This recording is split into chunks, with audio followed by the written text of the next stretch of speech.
And welcome back to the halftime show here on the PAC Sports Network. Jared Barton, joined by head coach Joe Wallace of the Franciscan Barons. And Joe, it's great to have you along here today. Glad you could take some time to talk to us. Yep, Jared, appreciate it. It's great to be here today. Now, the Barons, fairly new to the PAC, a couple of seasons in now.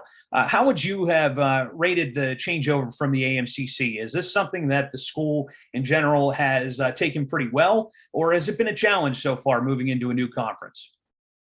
I think it's been all positive so far. I mean, across the board, not only with with us and our program, but all of them. I mean, it's just a natural fit in a lot of reasons. I mean, a lot of the dynamics of each institution in the PAC is similar to what we're about, and geography is as a coach is great because I mean, the travel is not even any comparable to what we dealt with in the AMCC. I mean, there's so many positives. Really, there really are. And now we're going to start to develop rivalries because of the same thing, geography and like-mindedness of institutions. So we're starting to see that already. There's a few schools that we did play before, when we were in the AMCC and non-conference games that have continued over as rivalries. I mean, we played Grove City the other night, and then we played them a lot in the non-conference before. So that is traditionally has been one for us in a good way, in a spirited rivalry. In the Bethany game, I mean, they're right here. It's like 15 miles away, so we're making that a rivalry regardless. So that's it's good. That's the way we want it to be. So, and there's a lot of other positives still. Grad student Sean Hickey, who I mean has Yeah. been really a pillar to that program over the last few years, and just recently moved into the fourth all-time leading scorer in the school's history. So talk about Sean. I mean, he has to be one of the big leaders of this team, right? Oh yes, for sure. I mean, Sean, you said it, he's a pillar. I mean, Sean is. I mean, Sean's been. It feels like me and him have been here together the whole time. And what Sean has done for this program, not just on the court but off the court too. I mean, he is the model of what a Franciscan University men's basketball player should be. I mean, there is his maturity level, the way he carries himself. He's the whole package. And I mean, it's been a pleasure coaching him, and I want to really enjoy this last stretch with him because it's going to be it. And I've had him with me for a long time now. 5 years is a long time, and yeah, we're going to miss him, but we want to try to get him out of this next stretch to see some success as a group, and that's all he wants right now with this team. And he knows he's on the floor with a lot of guys that are inexperienced, and he's doing every little thing he can to lead these guys. So it's been there's no way to measure what Sean has done for this program. It's more than the numbers. It really is. And speaking of that leadership, what would you say is his best quality leadership-wise out on the court? On the court, I mean, his communication is really good with guys. I think the thing about Sean is not he's not a guy that like gets into people's faces. He's more. I wouldn't say he's gentle or anything like that, but he's got a really good way to talk to people. Right? He can talk to people in a manner that people can understand, especially younger guys, because I know that I can be a little fiery with them, and that's just my nature. But Sean's just more even keeled, and sometimes he can joke around, like he can have like a sense of humor about things, and he keeps things light too, which is good. Especially kind of what some of the struggles that we've gone through right now, to enjoy it and to look at things as you can continue to get better, and each challenge that come our way are just roadblocks. But that's like I said that at the beginning, like stepping into the gym with these guys every day has been a pleasure. It's been a blessing too, because the guys are locked in, they're working their butts off. But that goes back to Sean. That goes back to even Justin Mack being out. They've set the tone with that kind of attitude and that focus. To me, that makes things easier as a coach to try to for preparation and getting guys ready to play that next game and move on. Yeah. And speaking of, so you have those older leaders on the team, but you also have a couple of players who are sort of at the beginning of their careers who are also stepping up. And I look to redshirt sophomore Josh Zimmerman, who is up in the PAC in terms of field goal percentage. What has somebody like that meant to this program so far this year? Yeah, Josh is we talk about this a lot. Josh doesn't even know what his ceiling really is as a player. He's still figuring that out. But like Josh is so versatile. And as he continues to mature, but like with his, body and skill, like the kid can be, I mean, he's a Swiss Army knife on the court. I mean, he can guard 1 through 5. He's basically like a power forward that can play the point guard, like a point forward for us. And the way we play in our press, like defensively, like he's all over the place. I mean, he gets a lot of things that people don't see, like deflection, his help side, his instincts defensively are really, they're the best that we've had here since I've been here. It's not even close. And like Josh can really be a difference maker as we continue to grow this program and the style of play that we do play as well. Yeah. Probably helps out that he's a hometown kid as well. Having kids from the local area on the team probably gives them that much more motivation to go out and play for the community at large.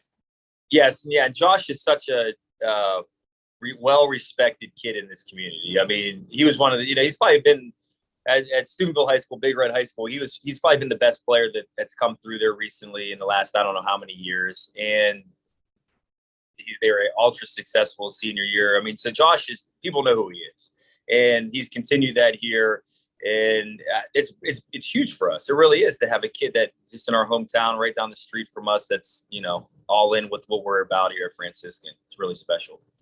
Now, another sophomore I saw on your roster this year is Tristan McDaniel, who was a 1,000-point scorer in high school. What has been impressive about his play so far this year?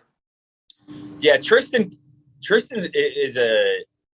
he has a skill set that's really it's kind of, his mid-range game is impressive for his size. You don't talk a lot about that with like how analytics of basketball are moving on. It's all, everything you hear about is at the rim and threes. Now Tristan can get to his pull-up jumper at any time. I mean, honestly, like if we had possessions break down, we can get the ball into Tristan's hands and he's going to be able to create a shot. So he's that dynamic. And the one thing that he's continuing to learn now is that we've pushed him more to to the point more. Even though our offense is positionless, we want the ball in his hands, more than we did his freshman year, which was last year. He's making more reads that way. He's understanding how to get other guys open looks right now, to use his creativity to do that. And we're starting to see him take a step that way. And it's the same thing on the defensive end. I mean, we've really challenged him to become a complete player, and that's just really what it's going to be about. And there's been a lot of ups and downs with him mentally, just because we're putting a lot on some of these young guys that haven't had to do things, especially like as a freshman last year playing.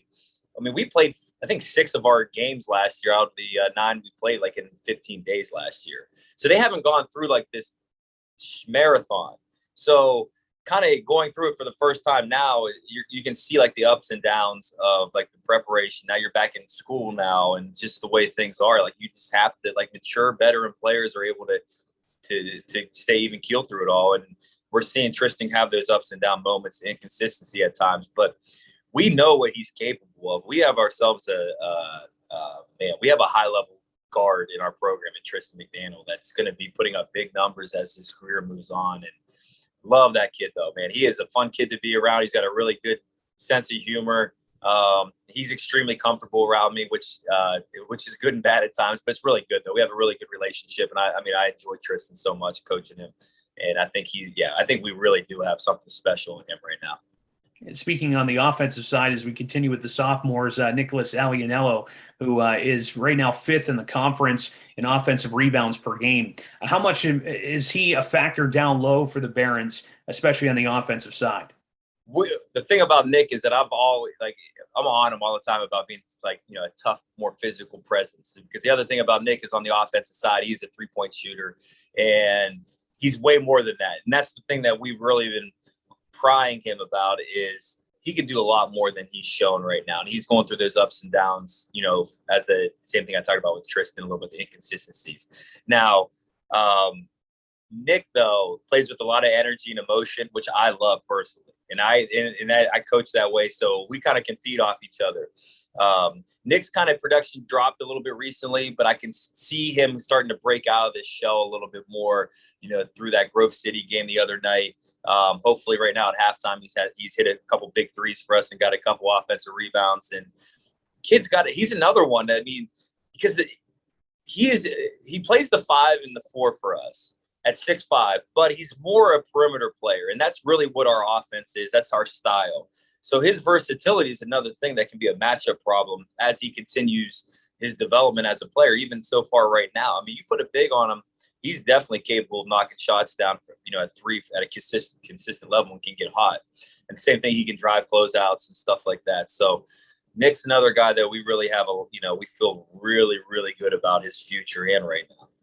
Is there any other player that maybe we haven't mentioned yet that has stepped up or contributed or really has been a surprise for you so far throughout this season? A surprise? That's a great question. We've had a lot of guys. We've played a lot of guys this year just because of our style, and it's been up and down for some of them. Sometimes, the minutes have gone up. I mean, the one obvious right now, the last few games, is a guy that a lot of people don't know in this league is Travis Lean, who's coming off ACL injury twice. I mean, which is a shame. If Travis is healthy, he is by far a first-team all-conference player. That kid is that dynamic. He's pushing 6'7", guard skills, and it's been a shame that he's had to go through this, through it twice. So he's really playing through, with maybe 70%, 75%, because he just got cleared and he's going through it. He's still getting things done on the court. And we'd love to see him continue to get healthy the rest of this year and see what the next step is for him, because that kid is he can do a lot of things that a lot of people can't. And it would be fun to have that guy back, fully with us here soon. Oh, and it looks like things are really on the positive upswing for Franciscan basketball, really on both the men's and women's sides, as we talked to head coach Sean Kirk just earlier today. So, Coach Wallace, thank you so much for your time.